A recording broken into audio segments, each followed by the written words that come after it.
Older blocker body wash is so powerful it can block BO for 16 hours. Its blocking power is as powerful as me. Yeah, it is. Who said that?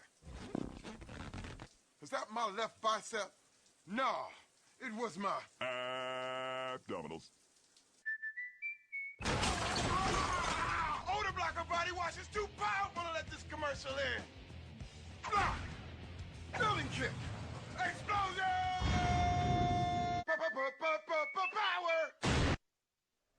Welcome back, ladies and gentlemen, to Raleigh, North Carolina at the Major League Gaming 2010 Pro Circuit. We got NonY versus Jetty first round. Big favorite NonY going into this game. Yeah, really. I mean, we talked a lot about NonY, so let's just go ahead and get into this match as fast as possible. So we are going to be playing on Xel'Naga Caverns for our first map. Let's go ahead and get that game started.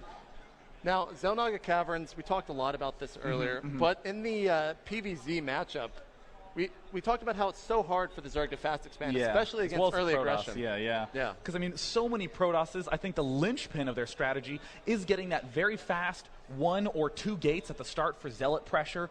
But the real problem is, how are you going to defend that? Spawning in the top right, we have Jetty as the blue Zerg in our very first game here at the MLG StarCraft 2 tournament. And in the bottom left, we have Liquid Tyler, a.k.a. NonY. Yeah, now Tyler's one of those players. You know, I talked to him before this event, and I always get on him because I don't see him playing that much. But a week before this event, I saw him on every day, every hour, no matter what. So I think he's going to be well prepared for this game, especially against Jetty. I mean, he's not, I don't want to call him a bad player, but he's definitely not the top tier players. But he's definitely blue in this game. So, yes, he is definitely blue. Now, remember, you can purchase the MLG HD stream for $10. If you're not happy with that resolution right now, definitely go check that out at MLGpro.com. Absolutely. I mean, in my streaming experience, higher bitrate in StarCraft is happier. So, again, if you do have that bandwidth, I'd personally recommend it. So, NonY's first pylon is down. I'm curious if he's going to be going for the 10 gate. That's really fast gateway. Wow, he is going for a 10 gate, but it's on the top of his ramp, not going to be doing any sort of pressuring into expand. I would assume a pressure into some sort of big warp gate push. Yeah, now we do have a drone coming out doing a little bit of scouting from Jetty, so he's going to be able to see the fact that some early aggression is coming in. Looks like he's going to be going for a 13 tool, or there goes the 13 pulse. So building a little bit late. That drone has gone in and seen that pylon there, as well as that early gateway. Tyler's probably really, really confident going into this first match. Absolutely. His nerves almost never get to him. Now, for any of you who are unfamiliar with this notation we're going to use, in the top right corner, you see where it says 13 of 18. We call that the food count, and that's when we measure when things happen. If that says 15 of 18 and you build a hatchery, we say 15 hatch. So we were very surprised that NonY built a gateway on 10. Almost always you see it on 12 or 13 as Protoss. So we do see that Zealot coming out for Liquid Tyler. And look at this beautiful wall off at the front that NonY has established that will allow him to block his front with just one Zealot.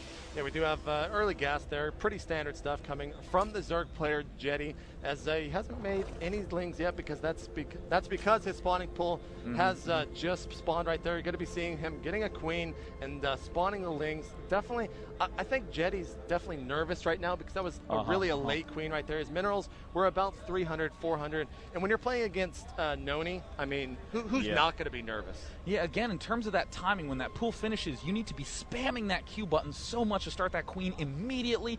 And if it is just 5-10 seconds late, that is a lifetime in StarCraft 2. That will lose you so many games so quickly. We do see that probe scout getting repelled right now. Zerglings are chasing it away, and it looks like a relatively fast expansion from Jetty. I'm trying to see, is he upgrading that Zergling speed? Yes, indeed. So that will help him defend any pressure that NonY tries to unleash on him. Yeah, NonY is going to be going for a quick cybernetics core. You usually see a lot of Protosses open up 2-gate against the Zerg race, but NonY's got something in his sleeve here, possibly going for maybe just a simple 4-gate, or maybe a robotics bay actually being thrown down. But like you said, we do have that natural going up for the Zerg player. No tech has actually come up, but we do have 2 Zealots actually harassing the mineral line of Jetty right now. And look at that target firing the drones, doing a lot of damage. Doesn't even care about the Zerglings.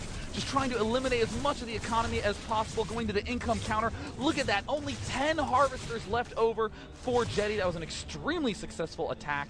And again, timing's everything. Little edges are huge in this game. The longer the game plays out, the more that lack of drones is going to continue to affect him. The one thing I was noticing back in NonY's base, he forgot a pylon, so his food was blocked at 26 of 26, but again, not as big a deal considering that huge drone lead he got. Yeah, everyone is here. Everyone here is nervous in MLG Raleigh. I mean, this is the big show, really. So you can't be too mad at them right now for getting the little things. But looks like we do have the hatch spawning, and a little bit of aggressive move from Jetty right now, moving all of his lings out to the front. Yeah, a ton of lings. And I mean, he did lose 5 drones right there, but if you go look at his drone count right now, it's sitting pretty good right now. He's sitting at 15 drones. Definitely could see him use a little bit more drones, but looks like a couple of harassment. He's going to try to run in right there, and there is a sentry to go ahead and drop that force field, but it looks like he's not even going to have to drop it because the Zerg player Jetty has fallen back. That's a super, super risky move from Jetty right there. If NonY was paying attention, he would have been able to throw down 1 force field, but again, 1 second difference is huge, and Jetty now trying to poke in with an Overlord. Did he get the chance to see that? Oh, he didn't get the chance to see all of the gateways, so he has a sense that something's up. Look at this nice little juke in here by NonY. Will he take out an Overlord? Oh, that stings so much. Yeah, really, you want to try to get those Overlords in there to see exactly what's going on. But looks like the Zerg player, I love this play from any Zerg user. Even though he might not take that high yield, he's taking out those destructible rocks just in case he can easily expand there at any time he wants. Always good to set yourself up for that. Now, of course, if we do go to the Jetty cam, it looks like he is making a lot of drones right now. That's excellent. Would have preferred to see more earlier, but again, he has control of these Xel'Naga watchtowers, and he's going to see a huge push coming out by NonY. NonY advancing with a ton of Zealots and Sentries, going to be real hard to deal with, and he also has a probe here setting up for an expansion. Classic move, expand and attack at the same time. It looks like Jetty has thrown up some spine crawlers there, but is it going to be enough? Zealot Sentry is such an aggressive move here and such a great unit composition to throw at any Zerg opponent this early on. Looks like those spine crawlers might actually finish in time, but it looks like NonY's just going to try to run into the main there. Or he's so many Zealots. I mean, the spine crawlers aren't anywhere close to being done. And force fielding the ramp. No reinforcements can come up now. Zealots now surrounding the Queens. Will the Queens get out? They do manage to get out. 1 spine crawler is done. Look at the reinforcements trap behind there. 1 spine crawler does fall. Amazing push right now by NonY. The Queens are down. It's going to be almost impossible for Jetty to save this expansion. Yeah, really, I mean, you see a lot of Protoss users use force fields, but it is so annoying. GG right there. I mean, that's got to be so frustrating for Jetty. Just getting your ramp there force fielded off, that's got to be the worst thing. That is going to be map 1 going to Tyler. We are going to be going into map 2. Jetty does have the choice of choosing the next map, so we'll have to wait and see exactly what he's going to be choosing. Very, very tough to have that kind of loss under your belt going directly into game 2, but look, a smile from Jetty. Feeling good at this point. You know, sometimes you end up with kind of a dumb loss right at the outset, but I definitely think that that's something that you can go for. Looks like we do need to trying to host this game out. That's awesome. We just need to make sure what map he is going to be choosing going into round 2. But, you know, you do get the chance to loosen up. Sometimes you have some awkward games at the start, but what I love so much about NonY's play is that attack, even if it failed, there was an expo going down. So I absolutely love that play by NonY in that game. It looks like we are going to be moving on to Metalopolis, as that is the map that Jetty did request. So Metalopolis, Zerg players tend to like that map because there's not too many crazy things that you can actually be up against on the map. And it's really one of the most common maps in terms of build orders in StarCraft 2 right now. Absolutely. I definitely think it's going to be probably the most commonly chosen map because, again, there's not that many gimmicks. There's not that much goofiness. On the map we just saw, a little bit difficult to defend your natural expansion. We saw a little bit of problems where the Zerg wasn't very comfortable expanding fast. He had to get the speed early on, and then his ramp got blocked. A lot of difficulties, but Metalopolis, pretty much as normal as you get in SC2. Yeah, sometimes you see players like Inca, the Protoss player from Team EG.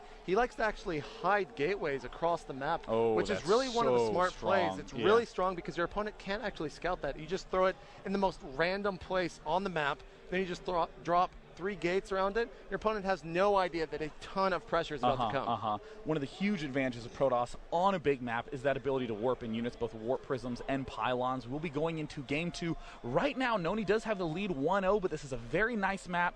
4 Zerg. You get the chance to expand away from your opponent always. The huge question is, what are the spawn positions going to be that really defines how the matchup plays out? All right, so I can't wait to see where the players are going to be spawning here. Metalopolis, we pretty much covered the map quite a lot right now. Yeah, so but it's those positions that are really scary. Yeah. Top versus left and right versus bottom, very close. Oh, big benefit for Jetty right out the gate. We see NonY spawning in the top as the red Protoss pieces, Liquid Tyler